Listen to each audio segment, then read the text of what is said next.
तू हंस तू मुस्कुरा तू रोना कम कर दे, तू हंस तू मुस्कुरा तू रोना कम कर दे, और तू जिंदा है तो ज़िंदगी की नाक में तू दम कर दे। ठीक है, तो आप चलिए वीडियो को हम शुरू करते हैं। ये क्लास 10 का वीडियो है और हम इसमें पढ़ेंगे मैथ। इसके पीछे वाले हम क्लास में पढ़े हैं, फिजिक्स लेकर के वीडियो बनाए हैं क्लास 10 का ही। ठीक है, उसको भी देख लीजिए और ये मैथ को भी देखिए, एकदम धुआंधार तरीके से इसको पढ़ाएंगे। और ये सबसे पहले आपको हम पहले बताएंगे बेसिक, सबसे पहले बेसिक। ठीक है, ये क्लास 10 मैथ। अब मैथ में क्या पढ़ने वाले हैं? बहुपद। इसका जो वास्तविक संख्या होता है, पहला चैप्टर का रियल नंबर, उसका हमने VBI क्वेश्चन जो होता है उसको बना करके हमने यूट्यूब पर डाल दिए हैं, उसको आप लोग देख लीजिए। उसके बाद हम आए बहुपद पर। 2003 है ना, ये जंग शुरू, और बहुपद को अंग्रेजी में पोलिनोमियल्स कहा जाता है। अब हम आगे बढ़ते हैं। सब जो क्या क्या इसमें पढ़ने वाले हैं, सबसे पहले ये आप लोग देख लीजिए एक बार, इसको आप लोग देखिए अच्छे तरीके से। पहले हम पढ़ेंगे इसमें बहुपद क्या है, इसके बाद देखेंगे इसको दूसरे शब्दों में बहुपद को क्या कहते हैं, है ना, और बीजगणितीय पद, बीजगणितीय पद, और इसे संक्षेप में और क्या कुछ नाम है क्या वो जानेंगे। फिर पढ़ेंगे बीजगणितीय व्यंजक क्या है, फिर देखेंगे पद का घात क्या है। ठीक है, इसके बाद आएंगे सजातीय पद और विजातीय पद। ठीक है, इसके बाद देखेंगे गुणांक, जिसको अंग्रेजी में बोलते हैं कोफिशिएंट। अंग्रेजी में क्या बोलते हैं? उसे कोफिशिएंट बोलते हैं। तो इन सारे बिंदुओं पर हम धीरे धीरे क्या करेंगे? प्रकाश डालेंगे। इस पर आपको नज़र बना करके देखना है और गहराई तरीके से। चलिए तो शुरू करते हैं बिना टाइम वेस्ट किए हुए। आइए, बहुपद। बहुपद अंग्रेजी में इसे पोलिनोमियल्स बोला जाता है। पोली का मतलब क्या होता है? बहु। नोमियल्स का मतलब उसे पद बोलते हैं। ठीक है, तो दोनों के मेल से बना क्या? बहुपद।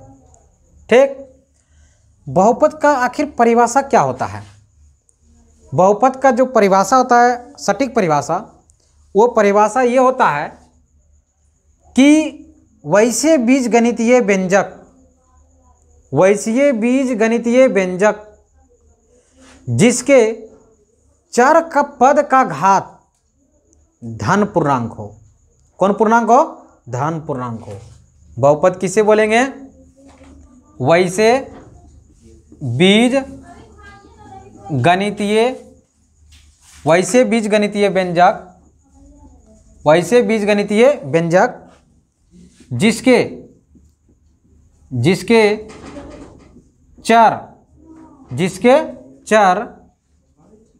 पद के घात, जिसके चर पद के घात धन पूर्णांक हो। कौन सा पूर्णांक हो? धन पूर्णांक हो, तो उसे बहुपद कहते हैं। उसे बहुपद कहते हैं। उसे क्या कहते हैं? बहुपद कहते हैं। ठीक है, तो देखिए इसका डेफिनेशन ये है, आप लोग ध्यान रखिएगा। इसमें एक शब्द आपको प्रॉब्लम करता होगा, पूर्णांक क्या है? पूर्णांक हम परिमेय संख्या में बता चुके हैं, उधर वास्तविक संख्या में भी। अगर वो वीडियो देखेंगे तो आपको यहाँ समझ में आया होगा। चलिए नहीं आया तो देख लीजिए एक बार। पूर्णांक जो पूर्ण अंक में हो, जैसे कि 2 × 2, 3 × 3, 4 × 4, 5 × 5, 6 × 6, ये क्या है? पूर्ण अंक में है। किस में है? पूर्ण अंक में। धन पूर्णांक लेना है, यानी कि प्लस में लेना है, माइनस में नहीं लेना है। ठीक है, तो ये जब आएगा तो ये आपका कहलाएगा क्या? बहुपद। क्या कहलाएगा ये? बहुपद। दूसरे शब्दों में क्या बोलेंगे? दूसरे शब्दों में बहुपद का परिभाषा क्या होगा? चर पद तथा अचर पद, चर पद तथा अचर पद के योगफल से बहुपद बनता है। बहुपद बनता है, यानी चर पद तथा अचर पद के योगफल से बहुपद बनता है, या इसे बहुपद कहते हैं। ठीक है, आप लोग इसे देख लीजिएगा। ठीक है, तो ऐसा उम्मीद करते हैं कि ये आपको समझ में आया होगा। चलिए देखिए, अब इसके हम नेक्स्ट पॉइंट पर क्लियर करते हैं। इसका नेक्स्ट पॉइंट क्या आएगा? इसका नेक्स्ट पॉइंट है बीजगणितीय पद। बीजगणितीय पद क्या है? देखिए अच्छे तरीके से, बीजगणितीय पद क्या है? बीजगणितीय पद में क्या होता है? पद में जैसे कि हमने कुछ लिखा 2x² या 2x कुछ भी, तो ये 2x² जो लिखे इसमें एक चर होता है। ये चर किसे बोलते हैं? जिसका मान बदलता है। इसको पढ़ने से पहले देखिए आप, चर और अचर। जिसका मान बदलता है, बदलने वाला मान, वो कहलाता है चर। और जो नहीं बदलता है, नहीं बदलता है, नहीं बदलता है, वो कहलाता है क्या? नहीं बदलता, वो अचर पद कहलाता है। जैसे ये 2x है, इसमें x का मान अगर कुछ भी रखेंगे ना, इस पद का मान धीरे धीरे क्या होगा? बदलते जाएगा। इसलिए कहलाएगा कौन सा पद? चर पद। कौन सा पद? चर पद। तो ये चर पद बना कैसे? इसमें एक चर है और एक संख्या गुणांक है, यानी कि संख्या और चर, संख्या और चर, ये दोनों के गुणनफल से क्या बनता है? बीजगणितीय पद। क्या बनता है वो? बीजगणितीय पद। बीजगणितीय पद कैसे बनता है? बीजगणितीय पद बनता है संख्या और चर के गुणनफल से क्या बनता है? बीजगणितीय पद बनता है। देखिए, ये अगर अकेला को अगर नंबर रहेगा, क्या ये बहुपद है? हाँ बहुपद है, ठीक है। लेकिन ये कैसा बहुपद है? अचर बहुपद। हम लोग और अब नेक्स्ट पढ़ेंगे, अभी बहुत पढ़ेंगे इसमें, अभी तो कुछ अभी नहीं पढ़ा, अभी तो शुरू कर रहे हैं। तो ये जो 6 ये भी बहुपद है, ये अचर है, क्योंकि ये 6 तो 6 है, इसको हम कुछ चेंज इसमें कर सकते नहीं हैं, ठीक है। तो ये समझ में आया होगा कि बीजगणितीय पद आपका क्या है। तो बीजगणितीय पद में क्या होता है? एक चर और संख्या का गुणनफल होता है, वो बोलते हैं बीजगणितीय पद की रचना करती है, दोनों गुना करके। अब देखिए, बीजगणितीय पद को शॉर्टकट में क्या बोलते हैं? संक्षेप में इसे पद भी बोलते हैं। ये बीजगणितीय, बीजगणितीय पद, बीजगणितीय पद, बीजगणितीय पद कितना बार बोलिएगा, इसीलिए इसको शॉर्ट में क्या बोलेंगे? पद। सीधे बोलेंगे पद, ठीक है। ये पद है, इसको बीजगणितीय पद को शॉर्ट में क्या बोलेंगे? पद, ठीक है। चलिए आइए अब चर्चा करते हैं बीजगणितीय व्यंजक। बीजगणितीय व्यंजक कैसे बनता है? तो बीजगणितीय व्यंजक जो है ना, ये बीजगणितीय पद से मिलके बनता है। वैसे व्यंजक, वैसे व्यंजक जो एक या एक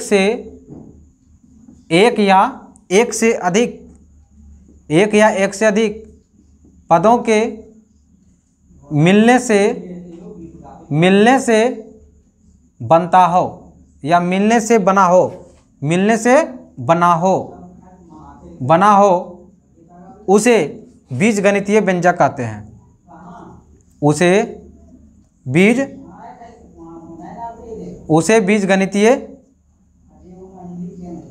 बीजगणितीय व्यंजक कहते हैं। उसे क्या कहते हैं? बीजगणितीय व्यंजक कहते हैं। समझ में आया?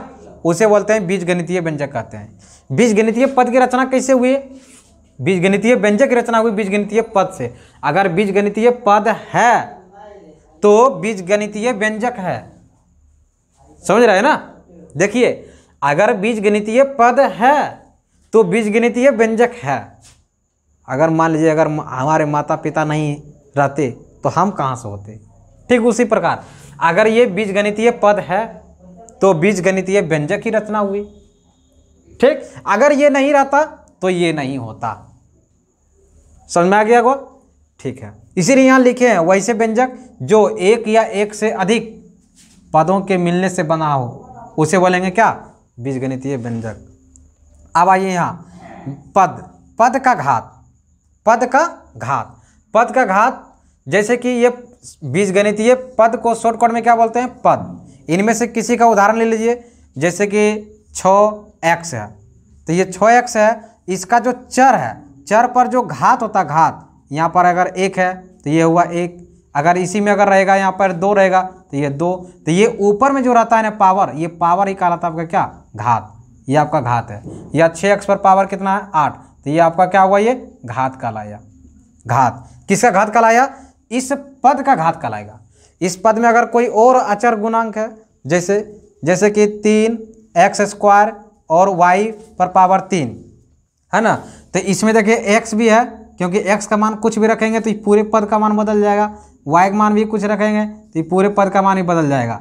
तो यानी कि इसका जो पावर है, इसका x पर पावर 2 और y पर पावर 3, ये दोनों को अगर जोड़ देंगे तो दोनों को अगर जोड़ेंगे तो 2 जोड़ 3 कितना आएगा 5, यानी इस पूरे पद का जो घात होगा वो 5 कहलाएगा। तो यही तो यहाँ पर बोल रहा है कि पद का घात किसे कहते हैं। तो पद का घात का अगर परिभाषा होगा तो पद का घात का परिभाषा इस प्रकार देंगे, किस प्रकार कि वैसे पद जिसके चर का घातों का योगफल, जिसके चर के घातों का योगफल के बराबर हो, है ना, वो पद का क्या कहलाएगा घात। वो पद का क्या कहलाएगा घात। इसमें जितने चर होंगे उसके घात को जोड़ देंगे, जोड़ने के बाद जो आएगा उस पद की क्या कहलाएगी घात कहलाएगी। ठीक, चलिए तो ये भी पॉइंट क्लियर हो गया होगा। अब चलते हैं यहाँ पे। अब देखिए पद दो प्रकार के होते हैं, एक पद होता है सजातीय पद, एक होता है विजातीय पद। तो विजातीय पद क्या होता है, सजातीय पद क्या होता है। सजातीय पद स का मतलब है, स का मतलब है समझना है, अब विजातीय का मतलब नहीं समझना है। इसका मतलब ये हुआ कि वैसे पद जो सजा हुआ है वो कहलाएगा सजातीय पद। जातीय लगा हुआ है, जातीय का मतलब वो जात में रहना, एक जात में रहना, वो सजातीय पद में आएगा। वैसे पद जो सजा हुआ नहीं है वो कहलाएगा विजातीय पद। यानी कि पद के आधार पर ये आपका कहलाया जात दो प्रकार के, एक सजातीय पद, एक विजातीय पद। इसका अगर एग्जाम्पल के तौर में अगर देखेंगे तो ये कैसे होगा, जैसे देखिए जैसे कि 3x है, इस पर पावर 5 है, ठीक है, और उसके बाद इसके बाद 2x है, इस पर पावर 3 है। तो ये पद क्या दोनों एक है? एक नहीं है। क्यों एक नहीं है? क्योंकि इस पर x पर पावर 5 है, यहाँ x पर पावर 3 है, ये दोनों को तो पावर सेम नहीं है, लेकिन इसका चर समान है। चर समान होने से सिर्फ नहीं होगा, इसका चर भी सेम हो और इसका पावर भी सेम हो। और संख्या में कुछ भी गुणांक हो, ये गुणांक है, कुछ भी होगा, इससे कोई हमको मतलब नहीं है, लेकिन ये चीज़ और इसका पावर सेम रहना चाहिए। अगर वो है तो वो कहलाएगा सजातीय। वो क्या कहलाएगा? सजातीय। और यहाँ पर क्या है, x पर पावर 5 है, यहाँ x पर पावर 3 है, तो ये दोनों तो मैचिंग नहीं कर रहा है, यानी x इसमें 5 बार है, x इसमें 3 बार है, तो दोनों मिल तो नहीं रहा है, तो ये कहलाएगा विजातीय पद। कौन सा पद? विजातीय पद। सजातीय पद का उदाहरण होगा 2x पर पावर 3 और 5x पर पावर 3। देखिए ये भी एक पद है, ये भी एक पद है, इसके गुणांक कुछ भी है, इससे हमको मतलब नहीं है। x पर पावर 3, x पर पावर 3, क्या ये सेम है ना?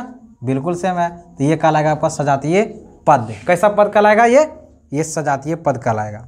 ये आपका कहलाएगा विजातीय पद, ये आपका कहलाएगा सजातीय पद। ठीक है, अब आइए आप बात करते हैं गुणांक। गुणांक क्या है? गुणांक को अंग्रेजी में बोलते हैं कोफिशिएंट। जैसे कि गुणांक का परिभाषा अगर समझना है तो आपको इसी से समझ में आ जाएगा। जैसे इसमें लिखे 2x पर पावर q, ठीक है, तो ये पार्ट कहलाया चर, ये कहलाता है आपका, यानी कि ये आपका कहलाया अक्षर। ये क्या कहलाया? अक्षर। अक्षर है ना, ABCD के कोई अक्षर है। ये आपका कहलाया कोई संख्या है, ये आपका संख्या है, संख्या है।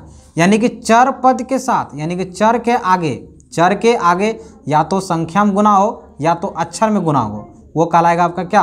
गुणांक कहलाएगा। जैसे कि ये जो x पर पावर 3 है, इसके आगे यहाँ संख्या है, इसके आगे यहाँ पर क्या है? संख्या है, तो ये संख्या गुणांक कहलाएगा। ये कैसा गुणांक कहलाएगा? संख्या गुणांक। जैसे अब अक्षर गुणांक कैसे होगा? जैसे कि यहाँ पर b है, यहाँ पर x पर पावर 3 है, तो ये देखिए xq, इसके आगे क्या गुणांक है? अक्षर, ABCD वाला अक्षर है ना ये, तो ये अक्षर गुणांक कहलाएगा। तो जो गुणांक के रूप में रहता है, पद के शुरू में जो गुणांक के रूप में रहता है वही कहलाता है गुणांक, उसे बोलते हैं गुणांक।